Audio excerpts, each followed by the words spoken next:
Hello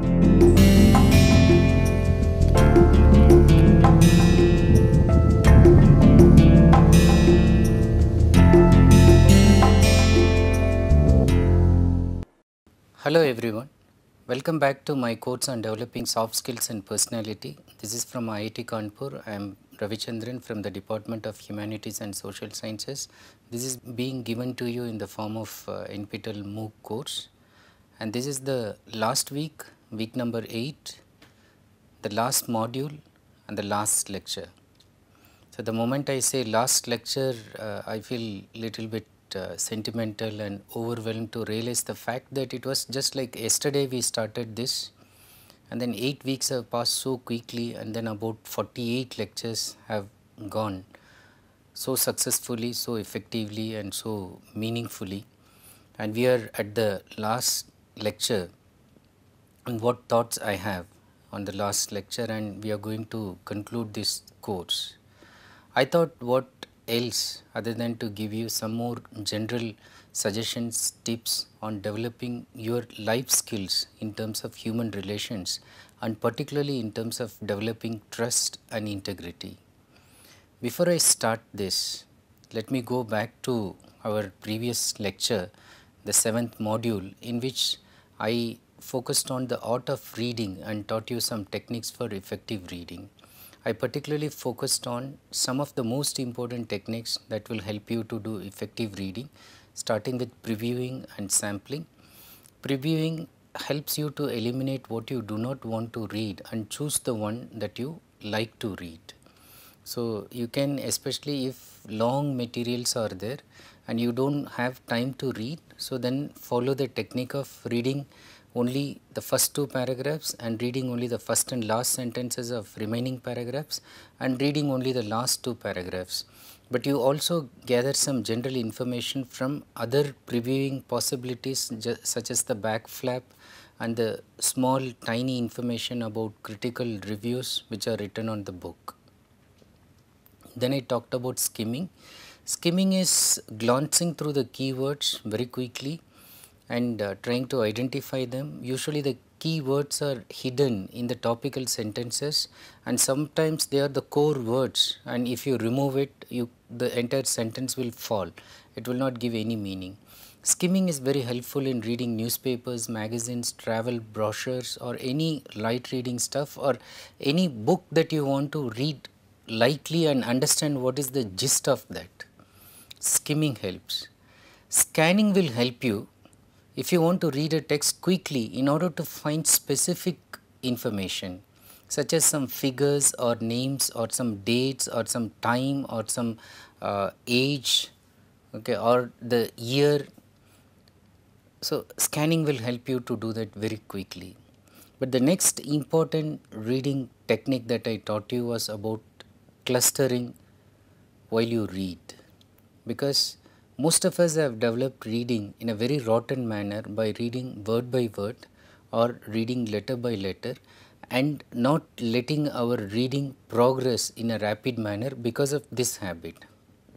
We need to kill this habit by trying to use our eyes, attract the words in groups. Now, if you can do that, attract the words in groups, as I gave you some illustrative examples, it will help you to get quick and full comprehension of whatever you are trying to read, whether it is light or hard, whether it is long or small. However, you would not become a really professional reader, you will not become the most powerful reader unless you also try to do something about close reading, at least in some novels that you read or some serious philosophical books that you read, where you should read for appreciation, not only for just gathering information and knowledge. There is a line from T.S. Eliot that says, "April is the cruelest month." Now, the first line from his famous poem Wasteland indicates, for a close reader, why this April, which is supposed to be spring and then birds, every flowers, they are all in full blossom. Why is he saying that this is the cruelest month?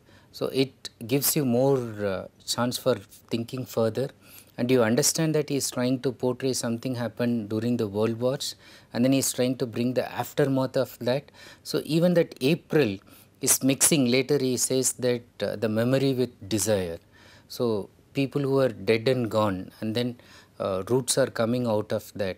So there is this burial and then resurrection. So this kind of theme is brought out. So he starts loading his poem in the first sentence itself. George Orwell in 1984. So the clock will strike 13 at the beginning of the novel. Now 13, striking 13 instead of 12 is something that recalls our attention immediately. Why is it's striking 13 instead of 12? When you think deeply and then when you go through the text further, you understand that 13 happens only in maritime army zones, where they use this clock 13, 14, 15. So instead of saying 1 o'clock or 1 p.m. or a.m.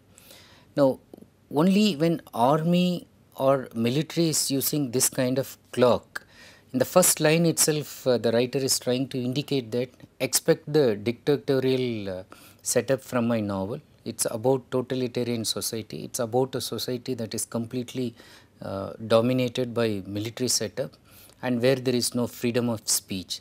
Now you see how he is indicating just by the word 13. Okay. So in order to appreciate, in order to know what it means, in order to go for the inner and in-depth meanings, you need to do close reading. In fact, in order to do close reading, initially you can also read critical materials available on some of these books that you are interested in reading. Either you read the critical materials first and go to these novels, or read the novels and then read the materials. Both way it will enhance your reading and then your ability to appreciate this literature or philosophical materials.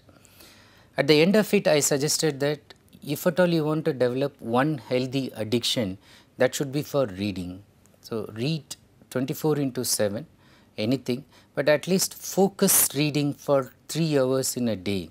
So that's going to make you really a knowledgeable, wise person, a learned person and a scholar and an elitist scholar. So try to develop this reading habit. TV is not going to help you, or watching anything on video is not going to help you. Even this program we are giving it on video because just to remove the distance, but ideally speaking you will learn more. So if you are able to read corresponding topics at your own pace and all that, although we have made it as a very self-contained videos. But apart from this, don't be satisfied with this. Try to read on your own, develop interest in reading anything.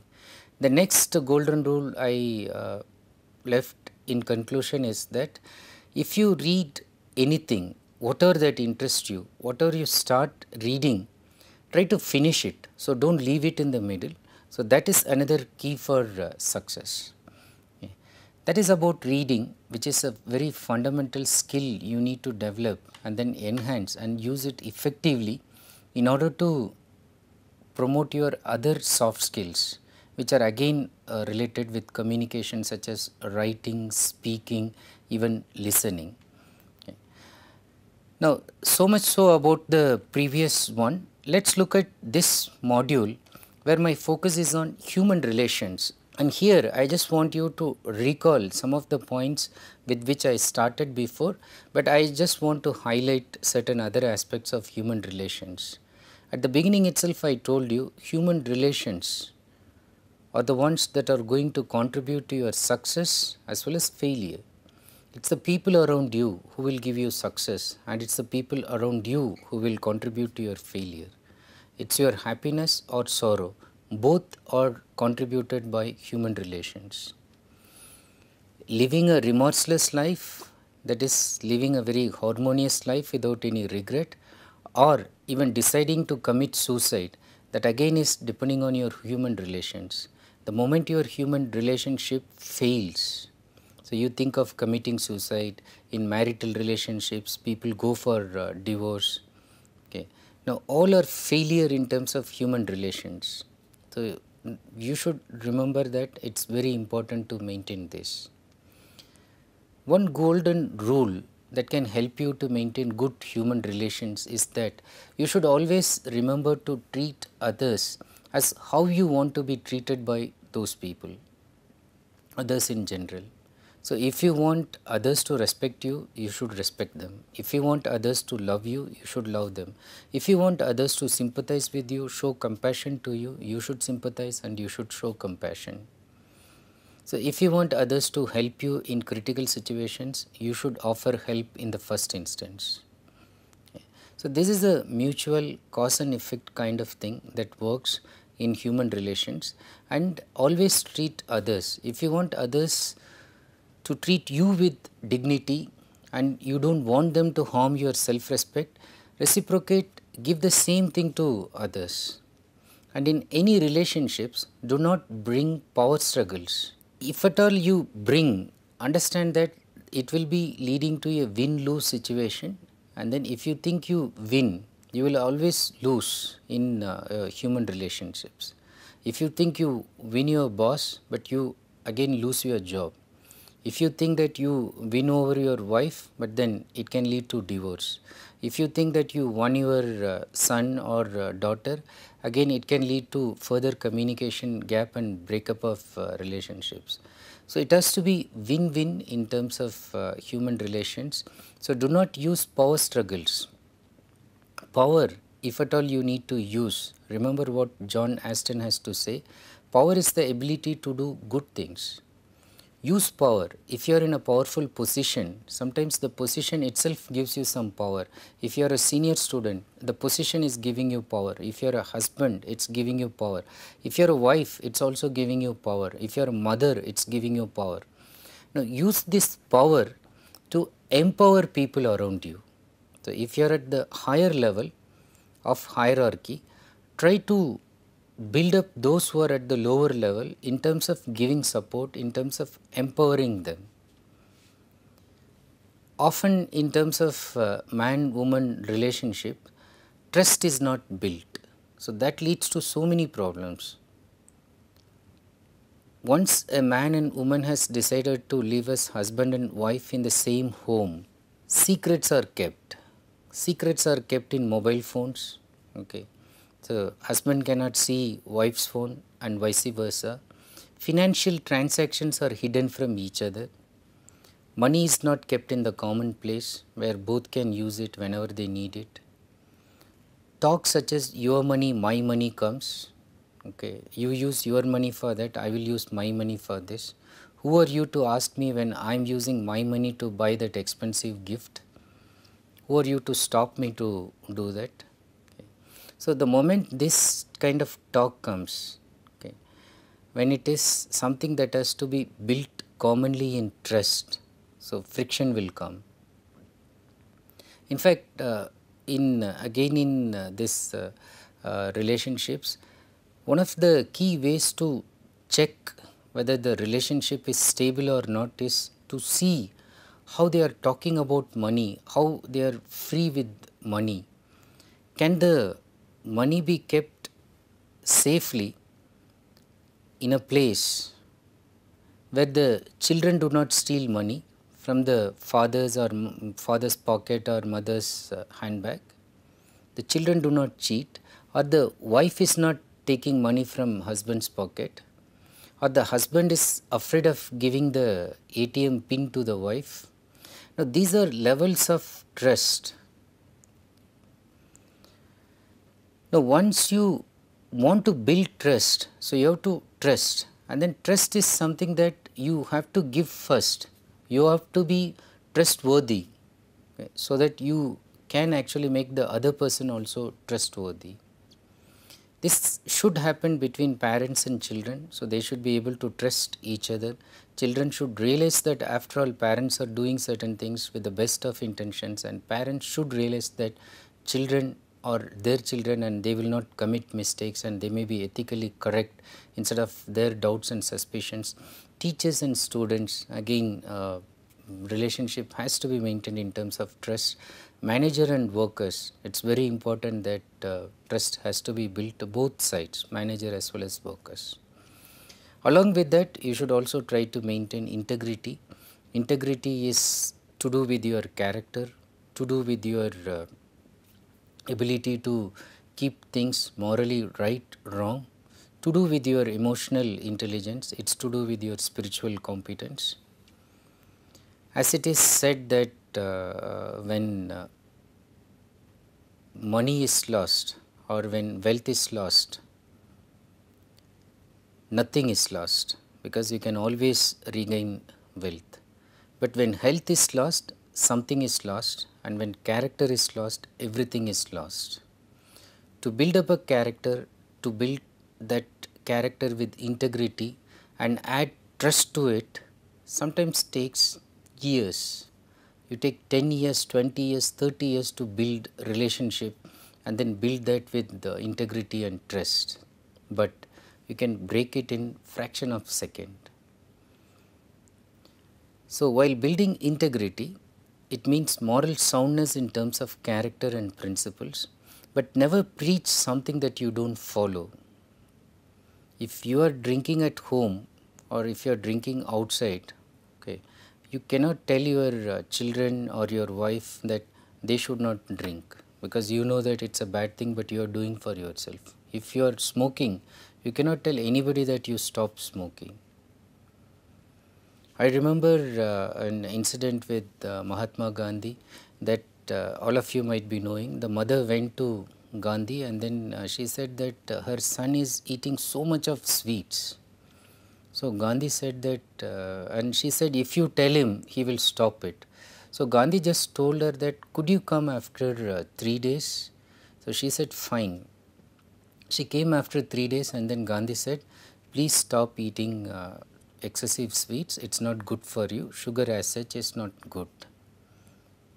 So the son said okay, but the mother was surprised. She asked Gandhiji, you could have said this 3 days before, why did you take this 3 days time to say the simple thing that you are telling now? So Gandhiji said that 3 days before I was fond of sweets, okay, I was not able to resist sweets and I was taking a lot of sugar, and before I tell him this, I wanted to strengthen my character. I wanted to try whether I'll be able to stop eating these sweets. Now at least 3 days I have stopped completely. I have the moral fiber, moral strength to tell him that he should stop eating it. Okay. See how integrity is built. It's built in principles and character, moral soundness, and they're all interlinked together. And when you don't preach what you do not practice, if you really want somebody to practice something good, so you do that and then you don't have to tell anybody. So you set the example, you be the model, and then people will be inspired. So that is the best way to set an example. How to sustain this trust and integrity once you try to develop and build it? It looks like it seems to be quite difficult, but it's not impossible. Keep certain more norms in mind. Never break the trust of someone built for years. Okay, whether you are representing a company, the companies develop goodwill, whether you are representing a family, whether you are representing friends, whether you are in peer groups, whether you are representing some colleagues, never break the trust of someone built for years. Whatever money, whatever benefit you will get is not worth breaking the trust, because when you break the trust, you are not only damaging that person, you are not only demoralizing, you are not only disappointing, causing frustration to the person, making that person upset, you are not only hurting that person, but eventually you will realize there is something in you has diminished, it has reduced you. You fall lower in your own expectations, and that esteem level has gone low. You realize that you did a mistake, and then there is no way to make amendments. You are trying to do your best. That is why you should not let someone down in impulsive moments. Impulsively you get carried away by something, you want to do something, and at the cost of letting down somebody with whom you have built up trust. And remember, as I have said before, circumstance does not make you. Okay, you cannot say that because of the circumstance I became a victim. Circumstance actually reveals you. It brings the inner in you at crucial moments. That is why in interviews they have this situation reaction test. They'll put you in stress. They'll create very tough circumstance by which you can bring the best or the worst in you. Okay. So when circumstance is compelling you to act in an aberrant manner, in an abnormal manner in which you would not do, okay, just ask yourself, especially if you are deciding to betray someone, if you are deciding to give someone an unfair treatment, ask yourself whether that person would do the same to you in the given circumstance.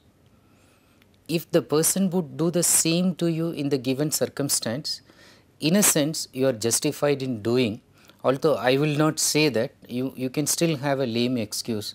But if you know for 200% sure that that person is not going to react to you in that manner at all, the way you are going to react now, then you are completely unjustified in giving that undeserved treatment to the person. And that is not going to leave you, because that person at that moment is in a vulnerable situation and you are actually exploiting that. Fyodor Dostoevsky in Crime and Punishment makes a very interesting revelation about human oppression and suppression. So there is an innocent person who is tortured, victimized by another evil person, but that innocent person who is beaten, tortured, victimized thinks in his mind that why this guy is beating me and then I am helpless and there is nobody to help me. And the author says that even the thought that when he is thinking that he is attacking me in my vulnerable moment, and the thought itself, he says, can harm the other person who is trying to oppress in terms of vulnerable situations. So keep that in mind, and overall human nature is like that. People become generous, people will forget things, but then they can never forgive the wrongdoings that you might have done for them. So even they may patch up and then they may continue with that. So that's why you have to be extremely careful in committing certain misdeeds, especially in terms of relationships that's to do with trust and integrity. Remember again, in life there is no quick fix. Okay, like you have the quick fix for any broken things, and even there it will be written, it can fix everything except broken hearts. Okay, that is the ad for them. So broken hearts, okay, and especially if you are responsible for that, it cannot fix. Okay, no glue can fix it, because heart is such an emotional content thing which cannot be fixed with some external agents. Human relations are wrought with emotions, and then emotions are not materials that can be fixed or replaced at our own whims and fancies. In life also there is no rewind or fast forward button. You cannot think that, oh, I will hurt this person now, but I will go back and then sort out everything. No, you cannot go back to the moment and then rechange it. You cannot also think that I will fast forward, I will go to some future time and I will change everything, I will make amends for all these things. You need to realize that the present is crucial and you need to learn to live in the present.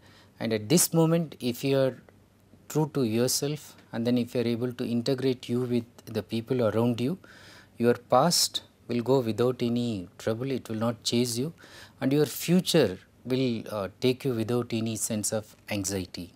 About treating others, Let me tell you that 2-3 things in terms of relationships which are very crucial, the one that parents have with their children and the ones that children have with their parents. Okay. As many of you have liked the stories that I have been telling, I would like to end this module again by telling you 2 or 3 stories. The first story is to illustrate that sometimes parents have lot of expectations. The father wanted to become an IAS officer, but then even after 4th, 5th attempt he could not become.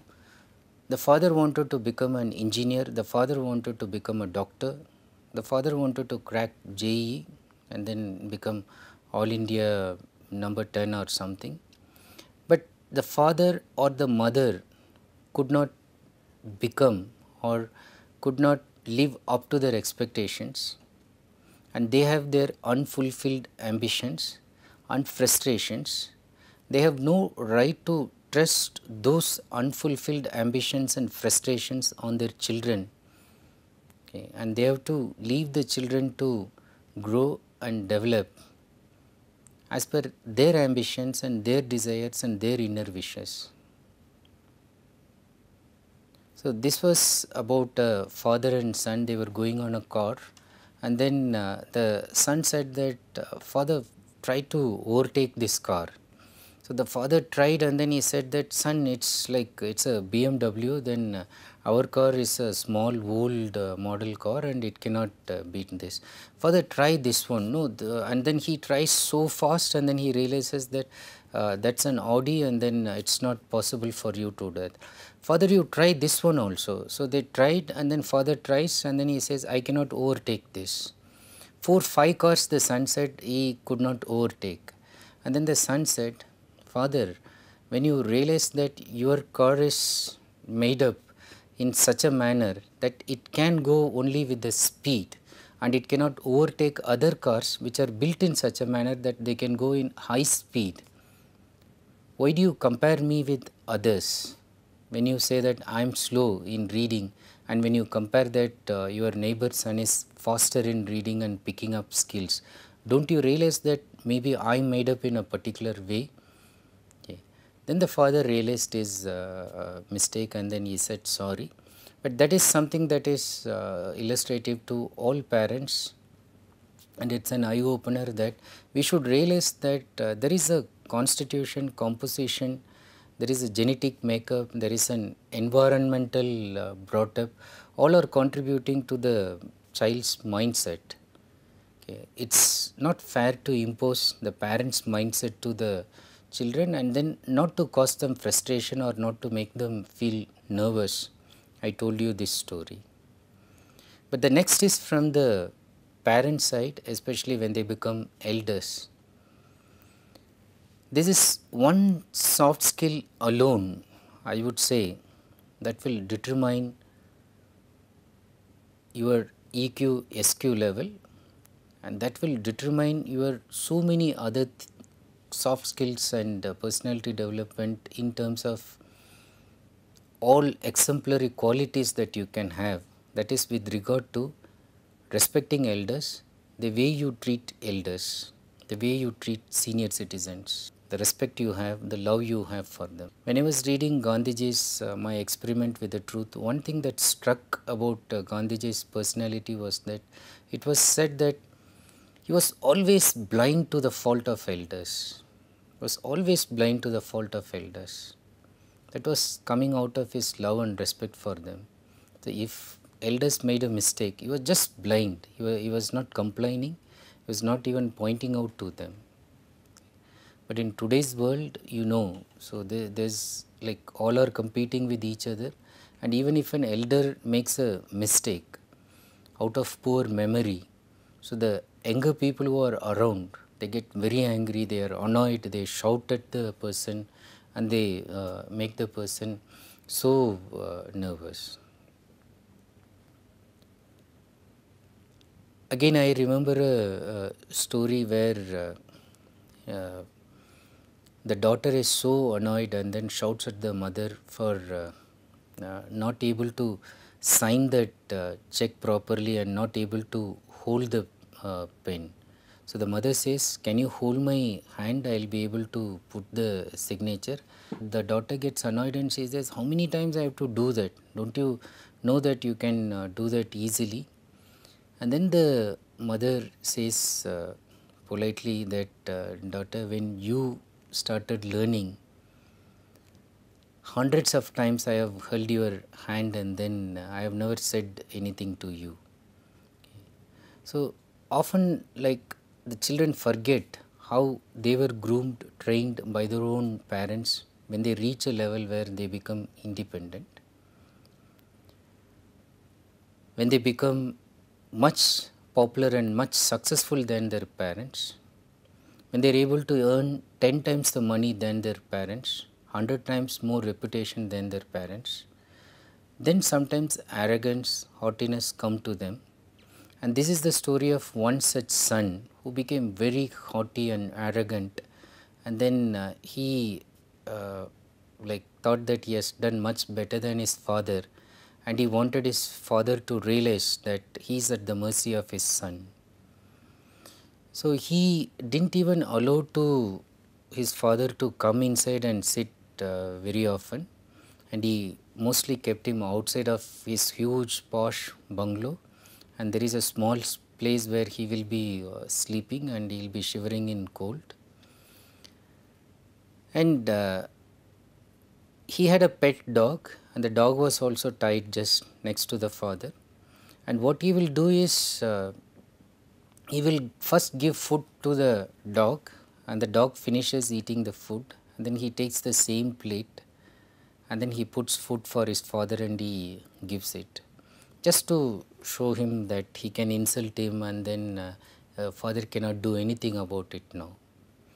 The father didn't say anything, so he just, because he was in a vulnerable situation and there was nobody to give him food, and then he was eating it. The grandson used to see this. Okay. Every time the father comes, he will give the food to the dog and he will use the same plate and then put food for his father and then give it to the father. One day he came out and saw that the father has died, he passed away. So he took him to the cremation ground, they did all the last rites, and then he came back home. When he came back home, and then he was cleaning everything, and then for the dog he came and then he kept a new plate for the dog,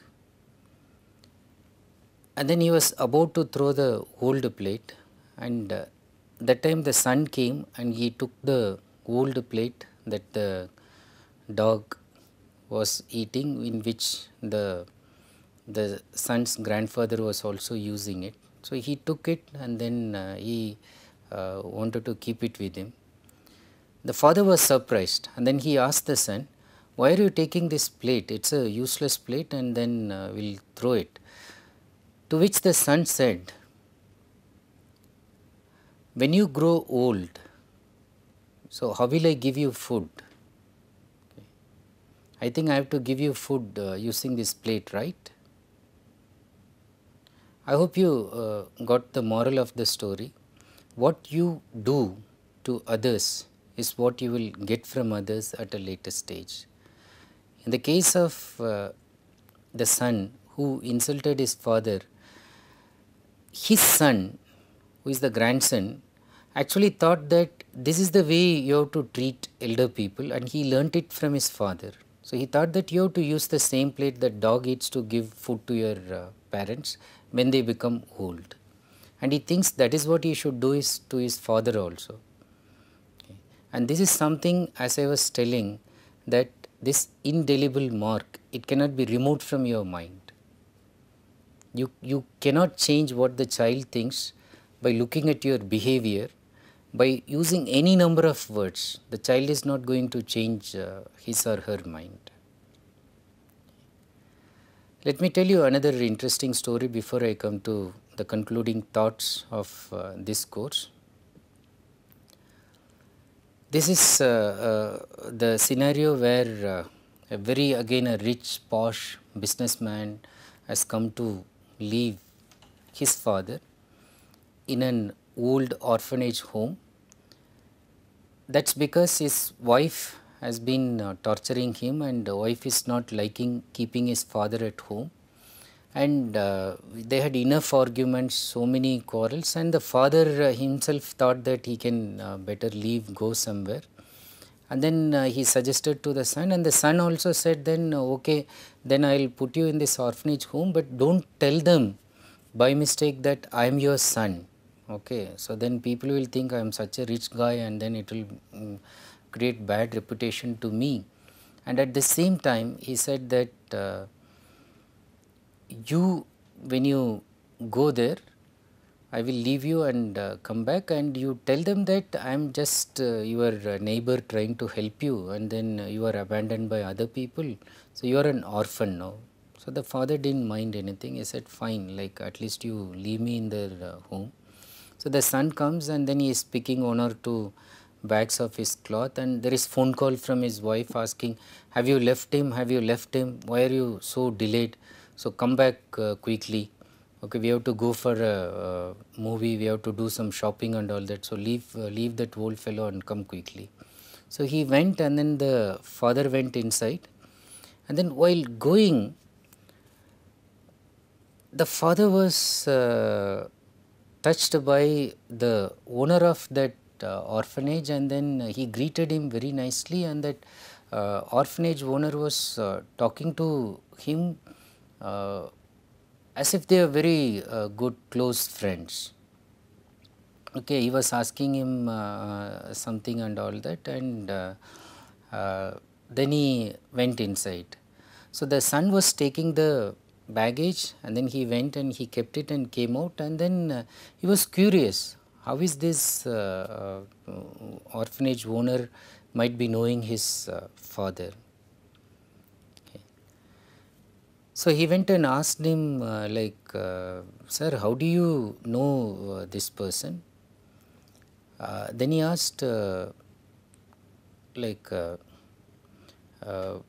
what is your relationship and all that, and he was trying to hide that he is actually his father and all that, but the other person said, so whatever it is, it's okay, but since you asked it, although this person didn't want me to tell you this, but since you asked, I would like to tell you.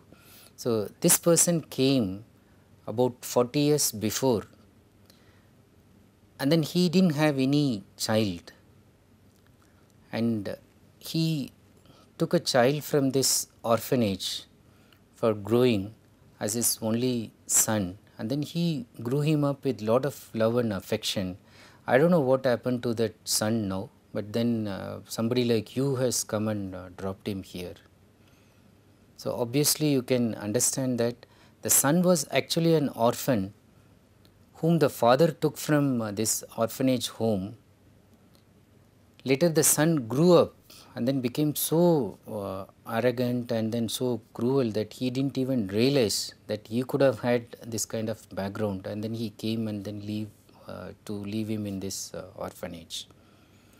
So these are just stories to tell you that treat others, especially if you are treating elders, just try to show them respect and give them the respect they actually deserve. Now, as a concluding thought, I thought that instead of summing up the entire course, I am just going to read out a poem by a very famous poet, and then first let me read it quickly and then explain to you, and that is a kind of gist of what I have been doing in this 48 lectures, and this is my concluding thoughts. And if you realize the importance of this poem, then I would have actually taught my course effectively. Let me read the poem and then let me explain this to you very quickly. You start dying slowly if you do not travel, if you do not read, if you do not listen to the sounds of life, if you do not appreciate yourself. You start dying slowly when you kill your self-esteem, when you do not let others help you, You start dying slowly if you become a slave of your habits, walking every day on the same paths. If you do not change your routine, if you do not wear different colors, or you do not speak to those you don't know, you start dying slowly. If you avoid to feel passion and the turbulent emotions, those which make your eyes glisten and your heart beat fast, you start dying slowly. If you do not change your life when you are not satisfied with your job or with your love, if you do not risk what is safe for the uncertain, if you do not go after a dream, if you do not allow yourself at least once in your lifetime to run away from sensible advice, you start dying slowly. It's from a very famous poet, Pablo Neruda. Let me quickly explain to you and how it is linked with our own course. You start dying slowly in the sense that you don't live a meaningful life. You are gradually dying and becoming useless. If you do not travel, if you do not go out and see different people, if you do not read, so it's literally and figuratively amounting to a brain death if you do not read. If you do not listen to the sounds of life, so the sounds of life come from birds, environment, come from children, even come from old people. If you cannot listen to the sounds of life, come from friendship, good human relationships, if you do not appreciate yourself, if you all the time self-criticize, if you all the time keep a low self-esteem about yourself, if you are all the time jealous of somebody because you cannot match up to others' expectations and you cannot increase your level, you start dying slowly. When you kill your self-esteem, when you do not let others help you, you start dying slowly.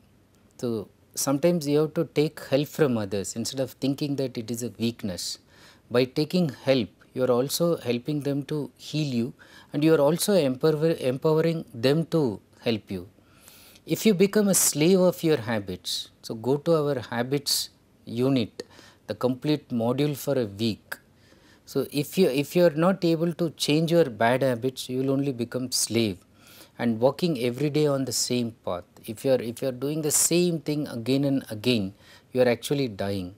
If you do not change your routine, if you do not wear different colors means not just dress, but trying different roles in your life, taking different risks in your life, or you do not speak to those you don't know.